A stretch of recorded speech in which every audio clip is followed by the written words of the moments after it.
The image that you see on screen here is Umberto Boccioni's Unique Forms of Continuity in Space.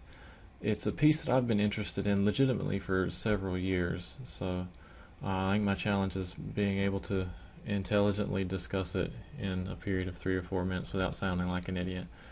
Um, the figure itself is about 44 inches tall and it's cast in bronze, originally constructed out of plaster. Appears to be a windswept figure that's sort of fracturing and reassembling itself in space. That was more or less Boccioni's MO, conveying not just the figure, but the figure and its interaction with the environment around it, and not just physically, but temporally. The believing that an object exists in its entirety, past, present, and future, uh, in movement, conveying a sense of energy, kinetic empathy, even what he refers to as a sense of emotion in some of these pieces, revealing the limitations of our perceptual experience, which is something that, when compared to the Cubists, which were an obvious influence of the futurists at the time, the Cubists were conveying visual limitations, length, width, height, and depth. They'd take an object, fracture it, and reassemble it in a way that shows us all perspectives at the same time, which is a profound thing to do in itself. When the futurists integrate the sense of energy, a sense of movement, a sense of temporal permanence, it just expands that so much more than what it was that the Cubists were interested in doing. This is Boccioni himself, a handsome man working in his studio with a nice sweater, as it should be. He initially was a painter. He began his career doing works like this. You can obviously see the Cubist influence, a lot more energetic. The use of color is a lot stronger here.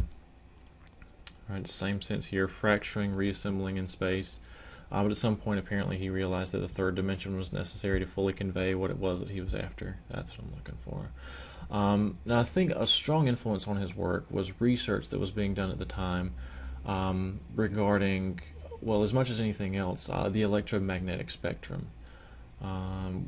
Heinrich Hertz would have been an influence of his. It would have been something he would have been familiar with, in one regard, because the electromagnetic spectrum is as close to sorcery as a turn of the 20th century Italian would have been familiar with. It's as close to magic. It's the thought that there's this ethereal matter, there are these energetic forces that exist all around us all the time, but they're just beyond our ability to perceive them, beyond this realm right here, which is essentially, that is what color is. This is color.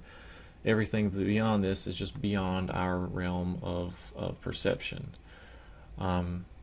So a lot of what he was trying to convey is this sense of this past, the present, and future almost imprint themselves within this ether.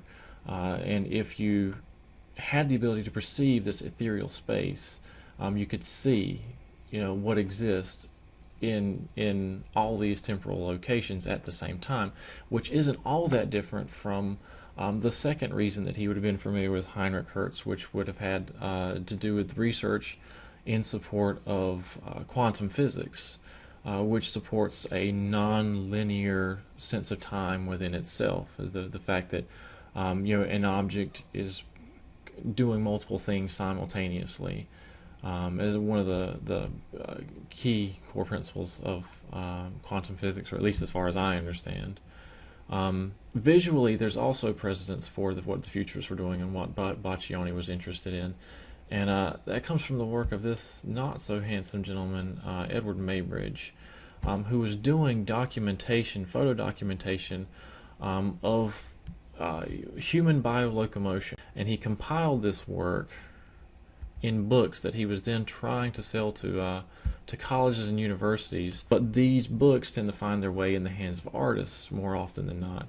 In synopsis, is it takes this sort of modernist ideal, the interest in science and technological progression, and combines that with developed artistic aesthetic that's really impressive and does so really well. The end.